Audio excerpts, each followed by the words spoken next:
Assalamualaikum warahmatullahi wabarakatuh. Jumpa lagi dengan saya, channel Ngaji Ansos Kadul. Kali ini saya ngobrol-ngobrol atau berbincang-bincang dengan Kang Kiai Marjan Sazali. Dulu saya nyebutnya Kang karena masih dulu banget. Sekarang agak berbeda, saya harus menempatkan porsi aktivitas masing-masing. Alhamdulillah Kang Marjan Sazali sudah meluangkan waktu untuk ngobrol sama-sama. Nanti kita akan sambil mengingat-ingat lagi, tetapi juga berpikir tentang masa depan. Pemirsa yang saya hormati, yang mulia, dulu saya pernah menayangkan obrolan saya dengan Kang Bahrudin, inisiator pertemuan serangkaian Sarasehan sampai dengan workshop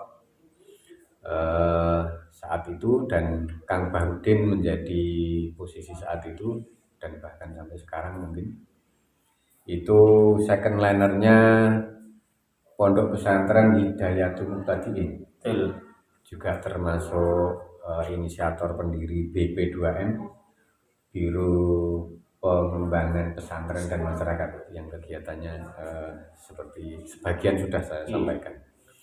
Kira-kira begitu saudara-saudara semuanya yang berbahagia.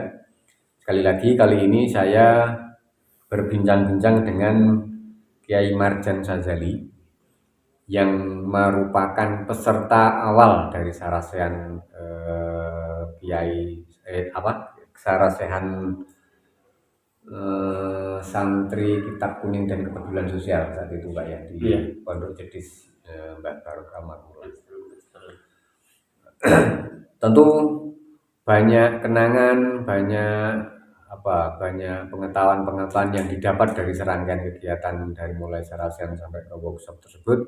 Kita tanya saja nanti kepada Kang Kiai Marjan Sazali supaya juga bercerita lagi bagaimana dulu ketemu, bagaimana dulu memahami, dan sampai sekarang saya harus sampaikan Kang Marjan ini selain saat ini selain menghidupkan kembali beberapa komunitas yang sejalan dengan semangat pengembangan sosialnya, tentu karena alumni Ploso juga pasti ada spirit atau karakter kekiaiannya gitu ya, yang memang harus digeluti.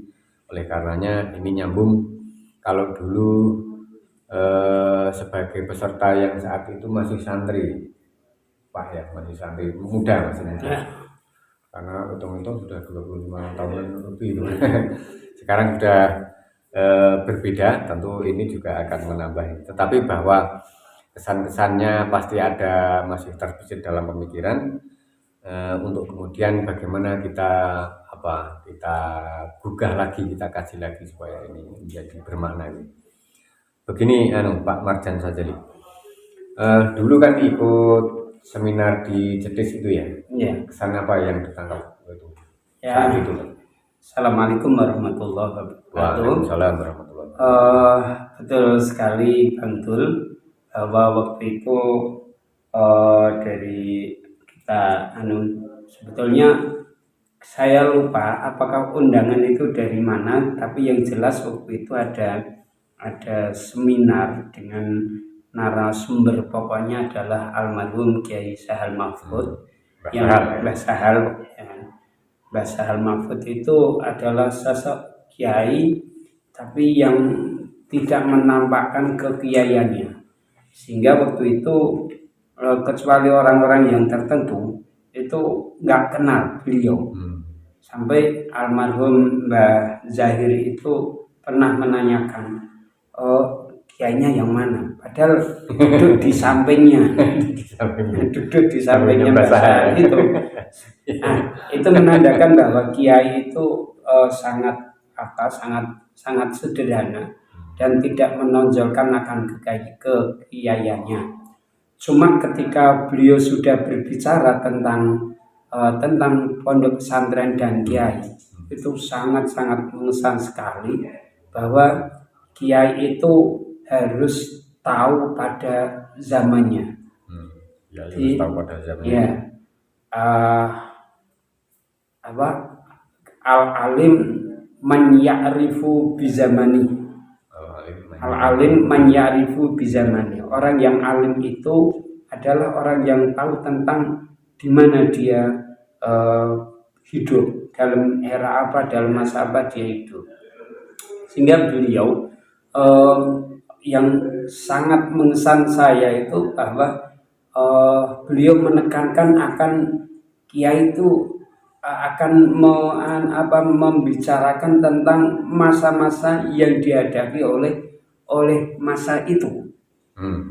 Jadi ada kiai kekinian, istilah Mbah Sahal itu. Ada kekiaian kekinian. Karena apa? Karena kiai itu sangat ya di tengah-tengah masyarakat sangat dibutuhkan akan fatwanya, sehingga ketika ditanya satu masalah pada satu era, dia harus menjawab, harus bisa memberikan solusi terhadap apa yang dipermasalahkan pada masa itu. Ini yang sangat mengesan dengan Mbah Sahal waktu itu. Nah, kan begini Pak, ibarat kata tapi amit jauh mungkin terlalu kasar nanti. Mbah Sahal saat itu kan mampu dalam tanda petik mengecas pikiran-pikiran kiai dan kiai muda saat itu yang datang. Padahal saya kira yang diambil Mbah Sahal juga terminologinya biasa-biasa saja di lingkungan kiai dan pesantren. Apa yang menjadi menarik dan itu berkesan betul?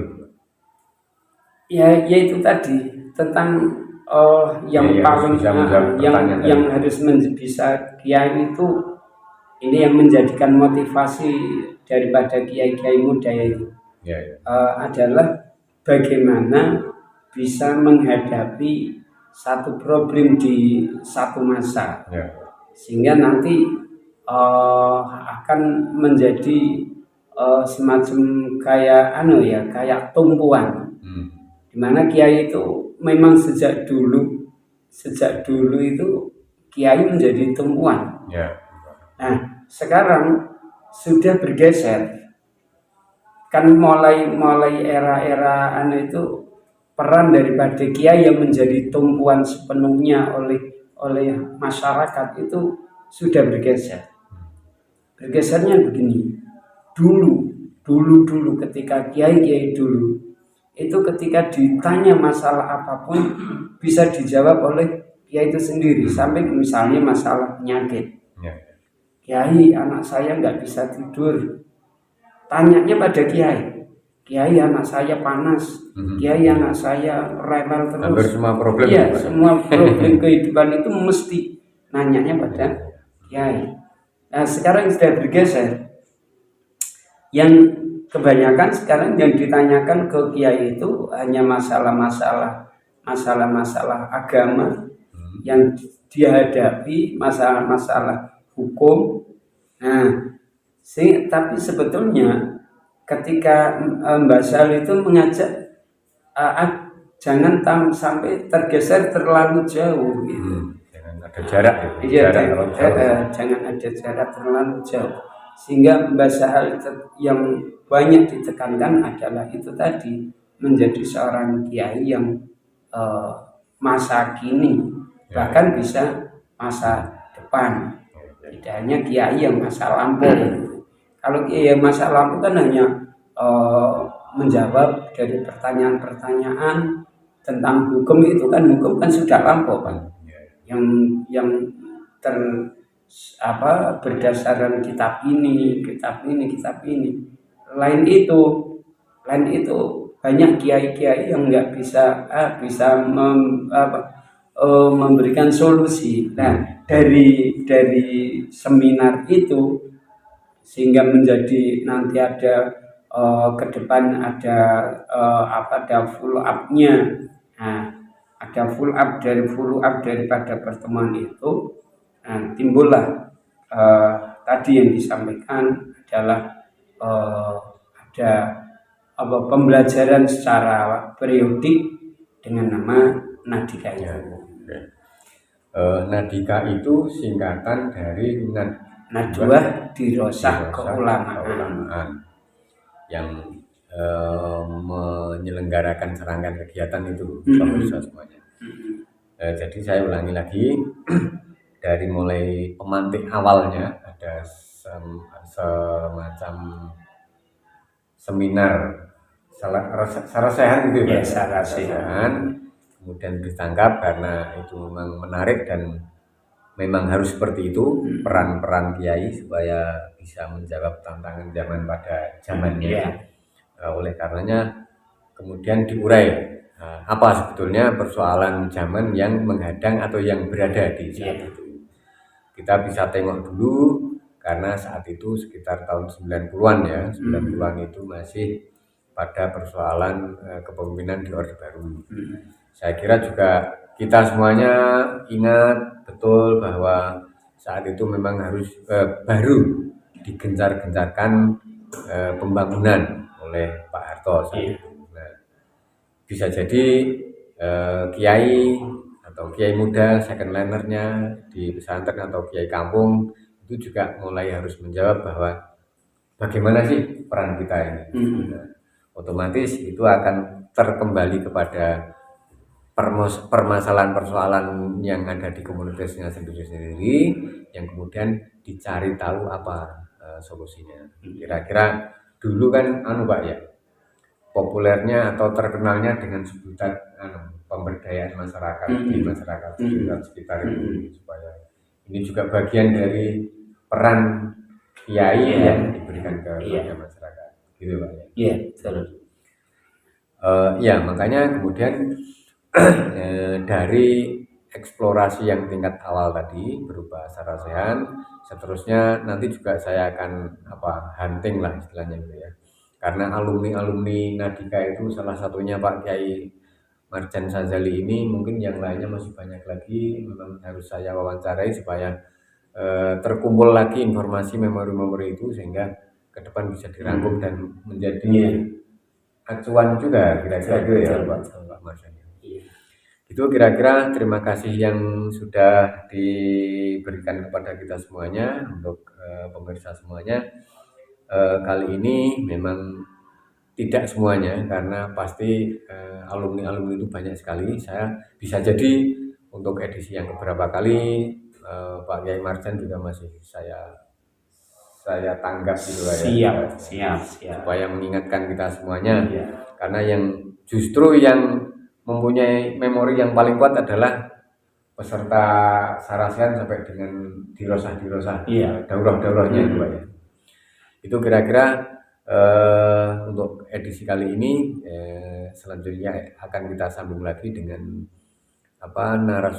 dengan peserta-peserta alumni Nadika yang lainnya. Semoga nanti menjadi terkumpul dan lama-lama menjadi lengkap semuanya perspektifnya sehingga menjadi acuan bagi kita semuanya untuk saya mengulang lagi tadi al-alimu man ya'rifu zamani. Orang yang tahu adalah orang yang bisa memberi jawaban atas perkembangan zaman saat itu. Kira-kira begitu. Kurang lebihnya mohon maaf yang sebesar-besarnya. Allahumma faqil amin taurik. Assalamualaikum warahmatullahi wabarakatuh.